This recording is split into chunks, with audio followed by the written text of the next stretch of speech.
In my original Steam Deck review, I noted that while I loved the device, there were some elements I found a little frustrating.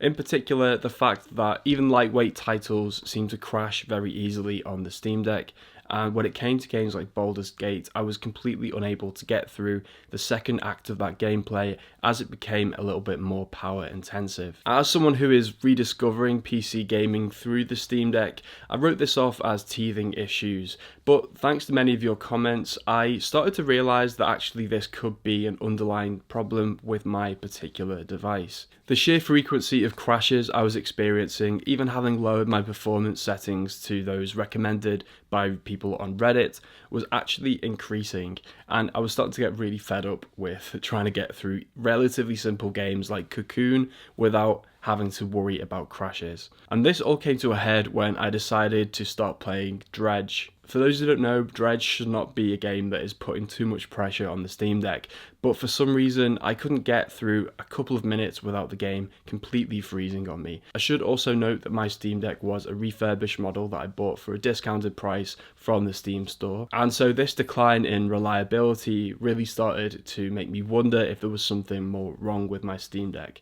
Looking back, I realised that whenever my Steam Deck was plugged into the wall, I would get much better performance, and actually, as long as I made it past the sort of 15-minute window, the Steam Deck usually kept itself together and allowed me to get 1 or 2 hours of gameplay.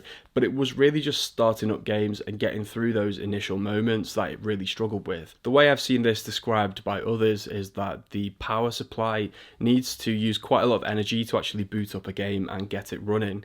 But in some Steam Deck models, this doesn't appear to move up to the required level, and so the game actually shuts down just because there isn't enough supply to keep it running. I decided to contact Steam support about this to get to the bottom of the issue, and they ended up deciding to RMA the product. I want to say a huge thank you to the Steam support, because actually, although it's a fairly lengthy process here in the UK, they do try to help you troubleshoot the issue yourself, and then if nothing's working, they will just send you a replacement device. So I basically made my first request on the 28th of November, and it took me until the 10th of December to actually get the RMA issued. The Steam support want you to go through very specific troubleshooting steps, which they will send you through one message at a time. After going through all of that, they will send you through instructions on how to prepare your device as well as a shipping label. And then what happens here in the UK is you send it off to a collection centre somewhere in the Midlands, and then that actually gets shipped out to Prague to be assessed. It wasn't until the 15th of December that I actually managed to get everything together and take it to the post office. I didn't get a response until the 29th of December to confirm that my shipment had actually arrived there. That can feel like a long time if you're waiting for a replacement, but I also don't want people to have to work over Christmas, so I'm completely fine with it taking a little bit longer. Anyway, they eventually shipped out my replacement device on the 2nd of January, and it was in my hands on the 4th of January. Out of the box, I was really excited to get back into my Steam library and finally play Dredge, which I'd been really looking forward to playing. One thing I was definitely going to do this time around was only use the official power supply unit provided by Valve. With my other device, I had tested out different docking stations and charging packs, and I was a bit paranoid that using those had somehow created a power surge that had crippled the battery on my original device. So I just stuck to the official power supply this time around, and for the best part of the day, it seemed to really work. As I got into the games, I could really tell that this replacement model was already performing a lot better than my original device. The fans were much quieter, and I hadn't seen any sign of a crash. The big problem occurred though when I allowed the Steam Deck to run down to 0% battery and turn itself off. I immediately knew there was something wrong because the LED indicator was not illuminating once I plugged in the power cable, and from that point on I was just never able to bring my Steam Deck back to life.